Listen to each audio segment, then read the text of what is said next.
ఈరోజు మన వీడియోలో దోసకాయ చింతకాయ పచ్చడి తయారు చేసుకునే విధానము చూద్దాము. ముందుగా ఒక పాన్ తీసుకొని స్టవ్ పై పెట్టుకొని 3 స్పూన్లు నూనె వేసుకోండి.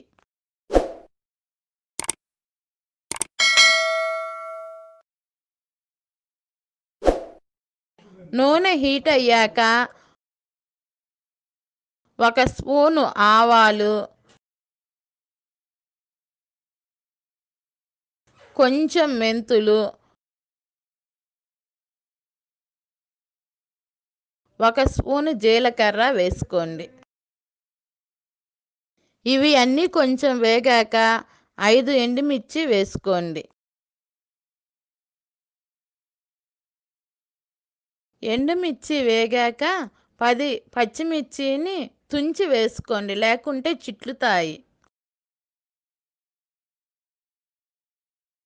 పచ్చిమిర్చి వేగాక చివరగా కొంచెం కరివేపాకు,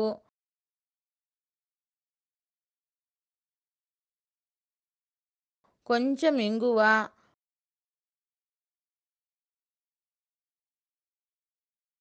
కొంచెం కొత్తిమీర కాడలతో సహా వేసి వేయించుకోండి. ఇవన్నీ వేగాక స్టవ్ ఆఫ్ చేసుకొని కొంచెం సేపు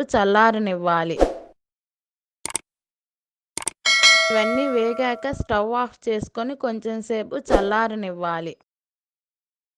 కొంచెం సేపు ఆగాక చల్లారాయి. వీటిని ఇప్పుడు మిక్సీ జార్లోకి తీసుకుందాము.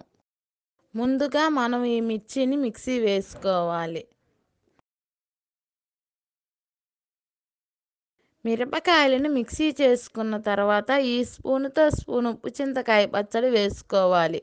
ఈ ఉప్పు చింతకాయ పెట్టే విధానాన్ని చింతకాయలు వచ్చే సీజన్లో మీకు తయారు చేసి వీడియో పెడతాను.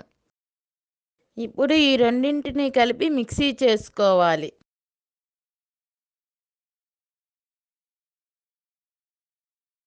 ఈ రెండింటిని మిక్సీ చేసుకున్న తర్వాత నేను చిన్న దోసకాయని ఇలా ముక్కలుగా కట్ చేసుకున్నాను. ఈ దోసకాయ ముక్కలు కూడా మిక్సీలో వేసుకోవాలి. దోసకాయ ముక్కలను మరీ మెత్తగా మిక్సీ చేయకుండా కచ్చా పచ్చాగా వేసుకోండి.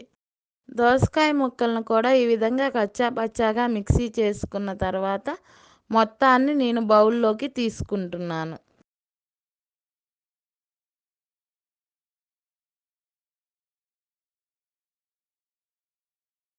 ఇప్పుడు మనం పాన్లో మిరపకాయలు వేయించగా మిగిలిన నూనెను హీట్ చేసుకుందాము.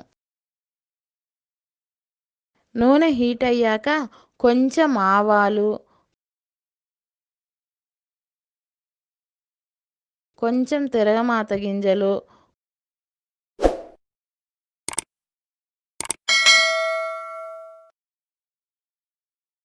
కొంచెం జీలకర్ర, 2 ఎండుమిర్చి ఇలా తుంచి వేసుకోండి.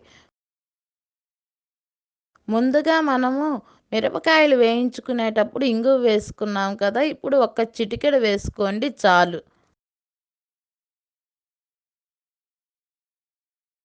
ఇవన్నీ వేగాక లాస్ట్లో కొంచెం కరివేపాకు వేసుకొని స్టవ్ ఆఫ్ చేసుకోవాలి.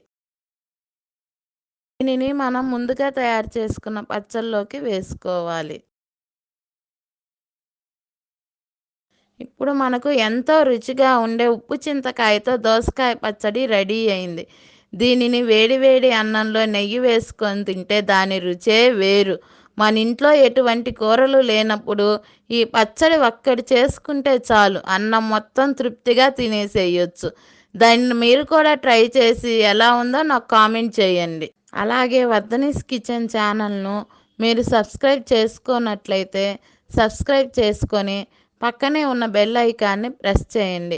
అలాగే నా వంటలు మీకు నచ్చినట్లయితే లైక్ చేసి మీ ఫ్రెండ్స్కి షేర్ చేయగలరు. నన్ను ఆదరిస్తున్న ప్రతి ఒక్కరికి ధన్యవాదములు.